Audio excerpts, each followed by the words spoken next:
Well, first and foremost, I would like to thank you for joining us for this special exhibit opening.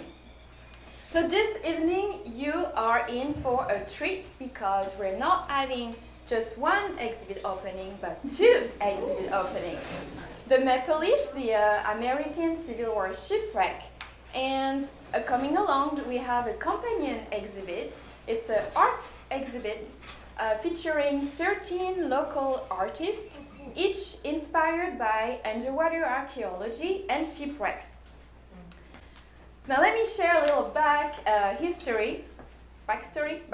I'm French, so sometimes my word has a little backstory on how the maple leaf found its way to us. So when I was doing researches for the Sisters of Saint Joseph, which was a previous exhibit, it took me to the Mandarin,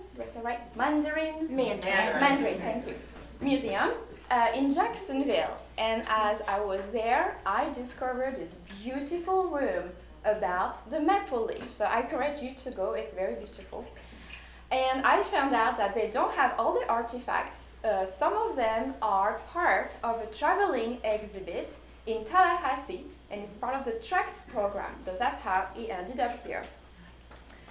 Now, what is truly special about the maple leaf here, that we have a special edition that you're not going to find anywhere else a maple leaf will go, because I met the man who designed this exhibit.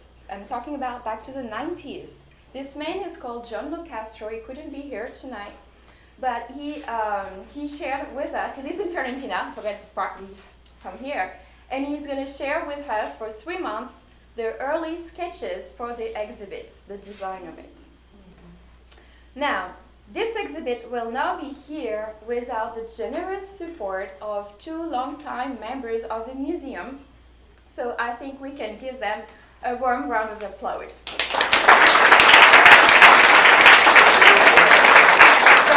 They financed the whole project, so thank you. I also What's their names? Yeah, it's anonymous. Anonymous. I also want to thank all the volunteers and staff that helped moving and unloading the crates, and I'm talking about 2,000 pounds, and bringing upstairs. And a torpedo was in there. So thank you to all the volunteers that helped.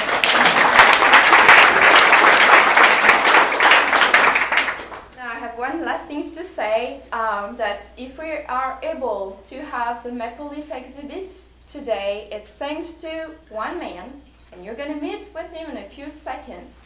His name is Kieth, Holland, and he was passionate about the story of the Maple Leaf, and he had the goal, it was to find it, and he did. He found his exact location in the St. John's River, and he founded the St. John's Archaeological Expedition to excavate the artifact. So he's going to tell all of his story, so please join me in giving a warm welcome to Kieth Holland.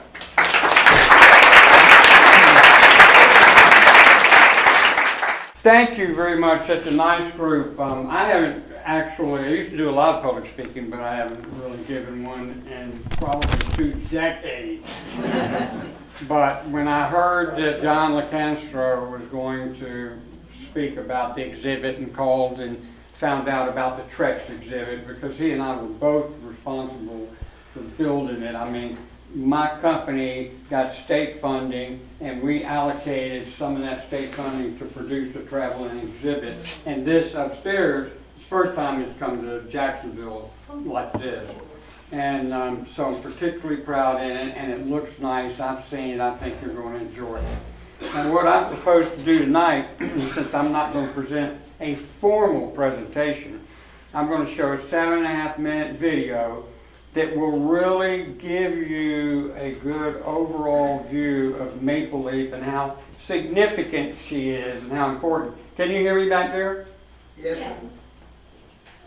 So I want to not only do that, but I then want to focus on telling you my story associated with Maple Leaf, because it went down for 100-something years, and then I ended up with it. You know, I tell people the last 5 letters of the word history spells story. And that's how I think we ought to teach history, is through stories, because statistical numbers, deaths, wounded, there's no soul in those things. But when you listen to the stories, and you're going to hear a lot of make-believe story, I hope you'll leave with some good content. And there's some history students here, and particularly one I told them I might even decide to come to your school and talk to you if it can inspire you. I hated history when I was growing up, but for some reason I fell in love with it, and I'm going to tell this one quick story. When I got out of dental school, it was 1975, and I had family friends that owned property on Cumberland Island. So I used to go up to Cumberland Island. Back then you could put a buck truck onto the ferry and take it across the island. And I was exploring the island, and all I heard was, oh, there's gold buried in the mountains. You can find Oglethorpe buried a lot of treasure up there. Well, I said, well, I'd like to find that. And so I went to Fernandina and St. Mary's and studied all the court documents that you had on records. And actually, I think it was in St. Mary's, it might have been here, I found a original document from Oglethorpe describing the fort on the northwestern part of the island, and had a drawing of it and how it looked, and I said, well, that's where we're going to go. So some buddies of mine and I got a little boat together, put it in right down here, the boat dock in Fernandina, went out, planned to beach the boat on a slack low tide so that when we got through getting all the gold off, the boat would be floating. And we got out there, and I had walkie-talkies and spotters at one end and spotters at another end, because you remember back then they were starting to talk about building the nuclear sub-base across from it, and they wanted to privatize Cumberland. I didn't want to go to jail or anything, so I was being very quiet about it. However, we did find some things. I found some china that was slow blue. I mean, it was period type. Bricks that were period type, and was excited about that. But the one thing I really found that really changed my whole direction was the no-see-ums. After being up there for about 3 hours waiting for the tide to come out, I said, you know what? If I find anything important in archaeology, it's going to have to be underwater. And that's a true story. So that was the end of my Cumberland research, and then after we go through this video, I'll tell you a little bit more about how complicated Maple Leaf is.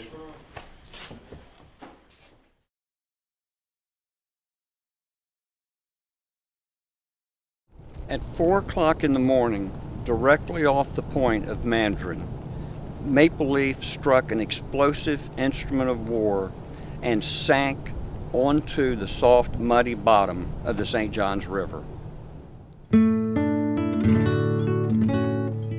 Built in 1851 as an excursion boat, the 180-foot-long Maple Leaf could carry 500 tons of cargo.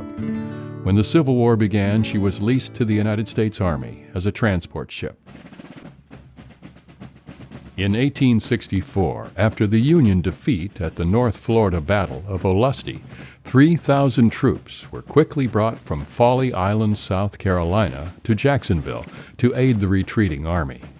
They left behind them not only their regimental equipment but their personal possessions, including items they had looted from Confederate homes in the area. All this was in the hold of the Maple Leaf as she steamed past Mandarin Point toward Jacksonville that fateful morning. 12 miles south of the city, the Maple Leaf hit an underwater mine planted by Confederates only hours before. She settled into the soft mud of the riverbed 24 feet below the surface. It was athwart the stream, meaning pointing east-west. The river there runs north-south. The tidal currents wrenched the vessel, forcing it down into the mud. Now it was encased in a totally anaerobic environment, And that is why so much of the material is still preserved today. After years of poring through records and archives, Kieth Holland, a Jacksonville dentist and avid scuba diver, began searching part of the St. Johns River for the wreck of the Maple Leaf. In 1984, he located the remains of the hull, now buried 8 feet below the river's muddy bottom. After years of negotiations with state, national, and military agencies, Holland and his team began a series of excavations. They soon began to realize the importance and magnitude of the find. The ship sank carrying the baggage and camp equipment of 3 regiments and a brigade headquarters. We recovered 1 ton of material, which was thousands and thousands of items.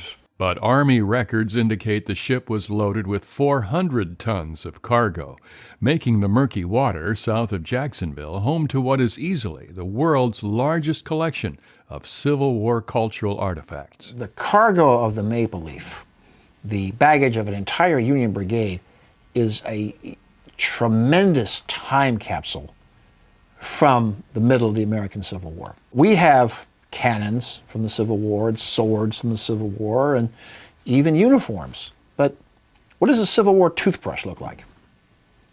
What does a Civil War pocket comb look like? What did Civil War soldiers value enough to carry with them into the field? And what didn't they?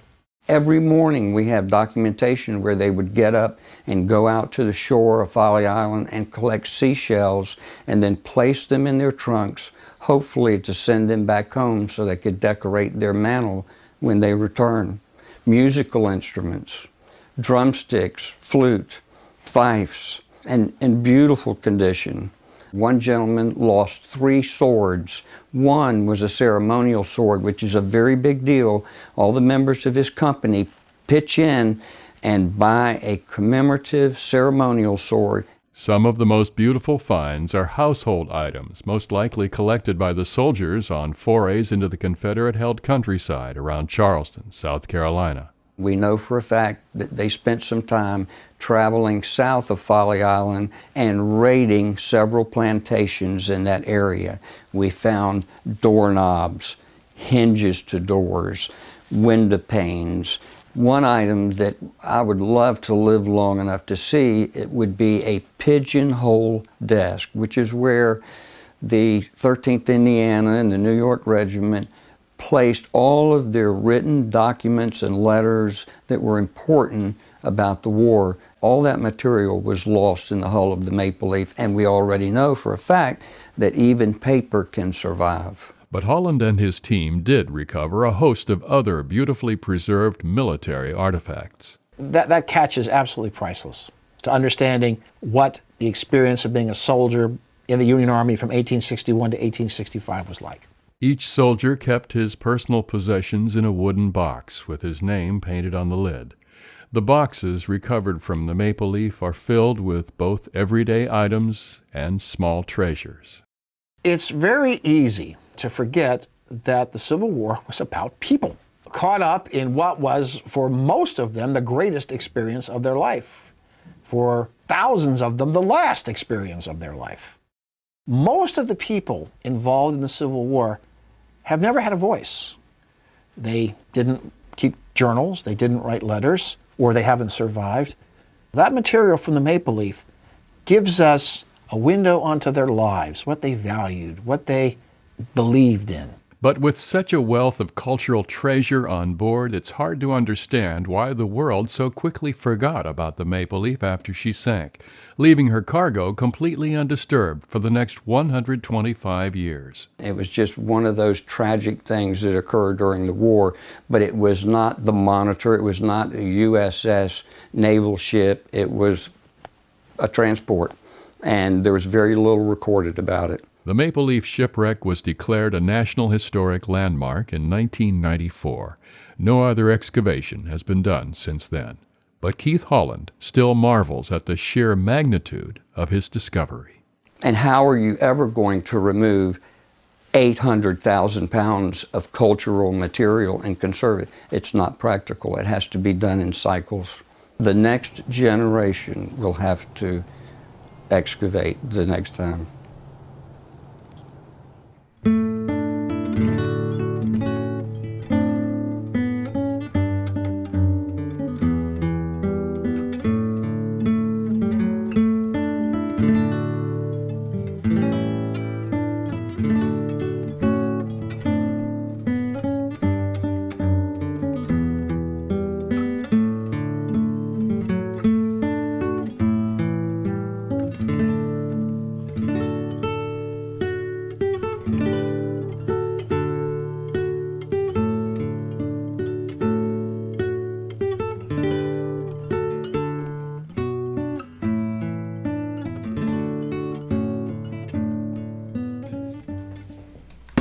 There are today 399 tons of the baggage and camp equipment of thousands and thousands of human beings who fought in the American Civil War and lived in the South, buried in the St. Johns River just 30 miles from here by the crow flies, in a state of perfect preservation. And they will likely forever remain there unless somebody else decides to go back and excavate more material. I mean, it is so significant that we knew we had to stop. We were not going to, there's just no way you can remove that much material and conserve it and get it on display. But I am confident as I stand here today, 25 years later, that it's okay. It's still there, perfectly preserved. What's 100 years, what's 200 years buried in that river? Have y'all ever stuck your foot in the bottom of the St. Johns River? It's nasty. Nasty. But that I learned to love that because no oxygen means no decomposition. I'll tell you another funny story. Just 5 or 6 years ago, I was helping my son work on his dock, and I had to go get a special wrench to fit this particular nut. And it was $34, $35, got it all on his own, you know, and I'm working, cranking, and I go to take the crank off, and they all three separate, and brand new $35 wrench drops down in the river. And we're hanging on this thing, and I said, now who's going to go down there and get that? And my son looked at me and said, Daddy, I don't know but one man.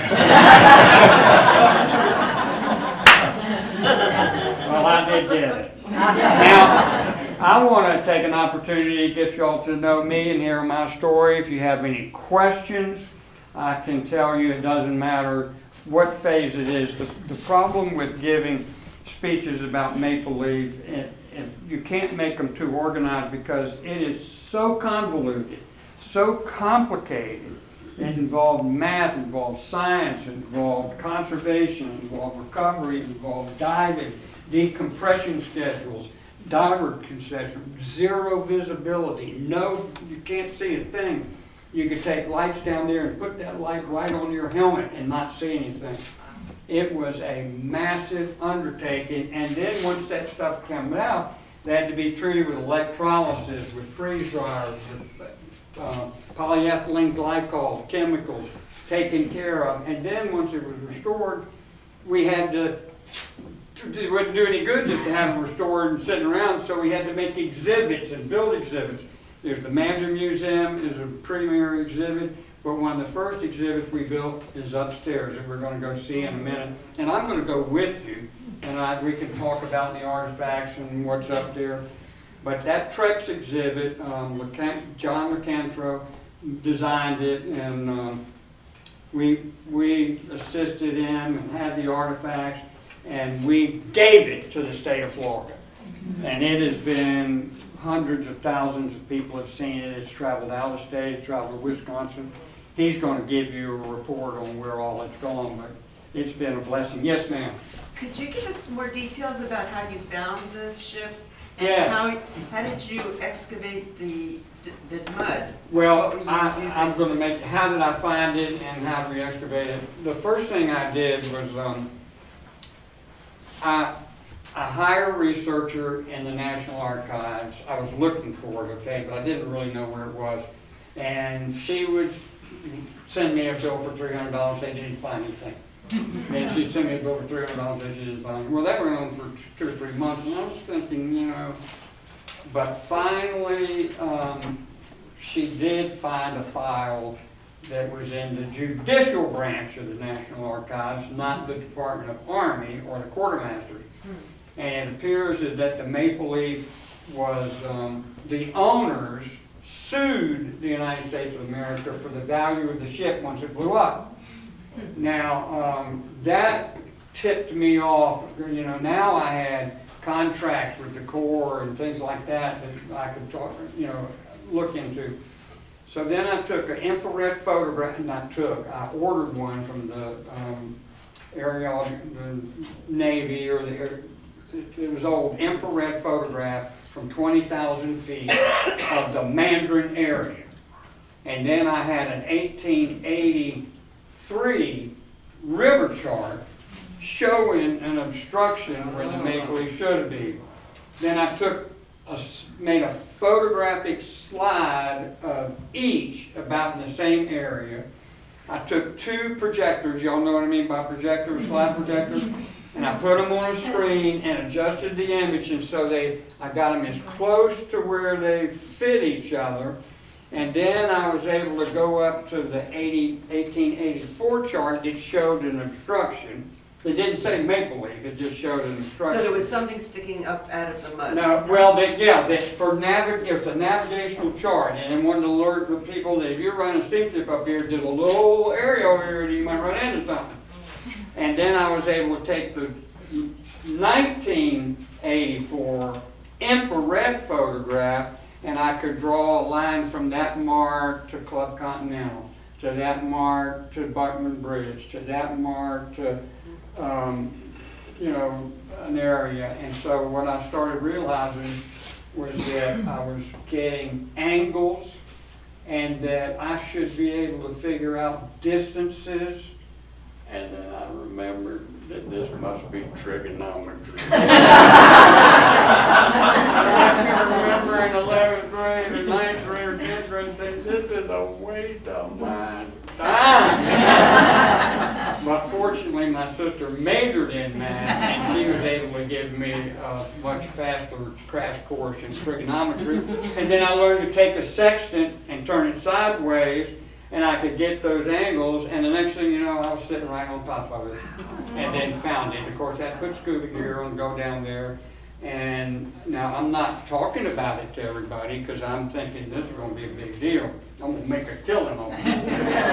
And what I realized was the deck of the ship, if this is the deck that we're walking on, the deck of the ship is buried now 5.5 feet below the mud line. 5.5 feet. So when you get out of my boat and you drop down in the water, you go 20 feet down till you feel the mud line. Mud line. Then you have to go suck down another 5.5 feet to the deck. Well, you were using all by feel. There's no light. You can't. You weren't using like those vacuum things that they suck. Yeah, we were sucking the mud, but I think your camera came out of that. I mean, we would control what was going in there. What we wanted to do is get down to the deck, cargo deck, which we did, and then we cut a hole in that cargo deck that was 4 feet by 8 feet, and then we went another 10 feet down to the bilge ceiling. And within that 10-foot column, hence all of the artifacts that we own, possess today at the Mandarin Museum in Tallahassee and Department Center of Military History, and up here in the traveling system, all came out of that area. And that was 0.1% of the estimated cargo of the entire ship. Then we sealed it all up. And we went down. Well, how did you keep the mud when you went down? Well, she wants to know how did we keep the mud from collapsing back into it. Yeah. We built fences around each area that we worked, and that was primarily because if we didn't have a fence there and we go take, we had to sleep, we'd go sleep, then we'd go back down. Well, this hole that we've now dug that might be 4 feet is full of plastic bottles and beer cans and cola cans and trash and bags of trash. So we had to start fencing everything off, and that kind of helped prevent the mud from filling back in. But I will tell you, at the end of every year when we stopped diving, within 3 months, that bottom surface would just go like jello, we just close up. So every year we went back, we had to start all over again and then work down to the depth. Now, so we removed a ton out of 400 tons. That leaves 800 something thousand pounds of baggage and camp. How big was your boat that you were using? What? How big was your boat that you were using to haul this Well, stuff? we started out, it was just a pontoon boat. But later we had people donating, big boats. 30-footers where we could sleep on them, and then more out there. But we also had my primary go-to boat was a 23-foot Wellcraft. Then we built a barge to carry pump equipment, and we just built a fleet. And then at the end of the diving season, all that stuff had to go be put up and set up. And then You mean in the winter?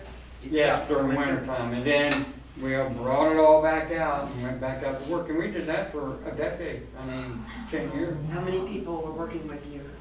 There were probably about 10 principal SAGIs. And when I say SAGI, that's a short acronym for St. John's Archaeological Expeditions Incorporated.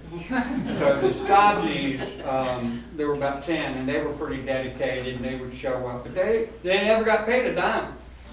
But they were volunteers. Yeah, they were all volunteers. And not only that, not only one of them was a certified commercial diver. All the rest of them had to become certified commercial divers. And they did, because they were just so committed. But you would have done it too. I guarantee you, if you had called me and said, I want to go dive on the Make Fleet, I said, all right, come on, we can do it. Because we had the knowledge, we had standby divers, we had some. If I had to go down on the deck and go inside the hold and excavate something, I'm attached to an umbilical, I have a helmet on, I can communicate by voice to the ship up the top. He can communicate to me, the diving station operator. He's watching all the airflow to me and what's going on. I'm talking to him. The line tenders who are standing there holding that umbilical are handling the hose. They'll give me some if I want it, take some back if I want it. They know where I am. We never had one single diving accident while we were out there. And of the 20 people we had, 90% of them acquired over 300 hours underwater. So when you first found the boat, there were no buildings nearby that you could use? Yes, there was. Club Continental was one. But you seemed to have to, there was a distance, it wasn't that close. Well, you mean it was still hard You to would find? like to find it. What we didn't have was GPS. In fact, we had GPS, but it was boogered up GPS. They used to put random errors in it. So that just wasn't good enough. Now, since Clinton, I think, got rid of it, now you can just go right out there and drop a line. But we didn't have that flexibility. And the other thing is, we had to build structure. This ship's 180-something feet long and buried under 5.5 feet of mud. Well, the first thing we had to do was run a steel cable from the rudder post, back of the boat, all the way up to the bow of the boat, 180. I'm talking about a steel cable with little things on it every 5 feet, so that if I wanted to go to the back of the boat, I could grab hold of that, and all I have to do is follow it, and I'll go to the rudder post. If you don't do that, chances are you're going to end up with Club Continental or Mandarin. When you first found it, there was nothing sticking up out of the mud. Yes, there was. The only thing that was sticking out of the mud was part of the vertical walking beam, which is that part that would turn the paddle wheel, it would move up and down like this. Everything else was under mud. And in fact, it's funny, did you have a question? Yeah. Yeah, go ahead. I didn't want to interrupt you. No, I'm done. What was your personal favorite item that was recovered and why? Well, that's funny, you know. I almost hate to tell you. It was seashells. These poor damn gum Yankees living on Folly Island, which I used to surf on Folly Island when I was a teenager. And they hated it, you know. The mosquitoes were killing them, and but in every box or every other box, there were beautiful seashells in there that they wanted to take home, hopefully take home, and share with their family members on their fireplace mantle. You know, it's like this video said, you know, for thousands and thousands of these people, it was the greatest adventure of their life. And for even more, it was the end of their life. I mean, I don't know if y'all realize, but we are still affected by the repercussions from the American Civil War. You get in your car and drive to Virginia. When you cross that Georgia line and get into South Carolina, you're going to be bumper to bumper traffic all the way to Virginia, and that's because South Carolina will never forgive the North for Sherman coming in there and destroying all of their food. I mean, I just believe that. They are just trying to make us miserable. I'm not going to fix this, you know. I mean, I'll just take this everybody and drag my feet out. So I've been going back and forth. I started in dental school in 1970. No, I went to Brevard, North Carolina, and back in 1968. So they've been working on that damn thing since 1968, and they still can't get it together. Yeah. I was wondering, since you have names on these boxes, or some of them that you found, have there been any like genealogists or Yes, people yeah. finding There have been families? ancestors Yeah. who say, oh, I like that. But you can take pictures of it, you can look at it. But I mean, like if they had descendants that are alive today. Yes, they yes, know, there so are they- descendants so they that know are about alive it. today. Oh, that's cool. And they have. I can call some off the right in hand, but I mean, it's not as important to me as those that we don't know about. I mean, seriously, you know why these northern troops came down here was because the Battle of Olustee was so terrible. Now, and I'll say that, but here's another thing. I want you to leave with this thought too. So Maple Leaf sank because she struck a torpedo, which was a mine that was floating in the water with 50 pounds of triple F black powder in it, and a exothermic chemical detonator, and it was dropping, boom. Well, there is enough evidence, in my opinion, and this would be the only reason I'd want to go back and dive on the Maple Leaf again, is, and I didn't do this, and it's my fault, but if I ever get a chance, what I want to do is go back and go down the port side of the ship, which was supposed to have struck the torpedo, and determine whether the ship planks are blown in or out. Because I can produce some pretty substantial evidence supporting a conspiracy theory that the owners blew it up on purpose. And the guy who was making the mines, Mr. Byron, lived in Orange Park, and it would have been very easy for them to set them out. I'm not saying they didn't set 12 torpedoes out there, but I am saying that in Charleston, South Carolina, where they were making these mines, it would have been easy for somebody to put a 50-pound keg of triple F black powder in the hold of the bow of the Maple Leaf to blow it up. Now, what would be the motive to do that? Maple Leaf was a Canadian registered vessel. She wasn't a United States vessel. That violates, admiralty law. She, the owners were overcharging the Department of Army for transport. They were getting paid an astronomical amount of money. She was reportedly capable of carrying 500 tons of cargo. Maybe, maybe not.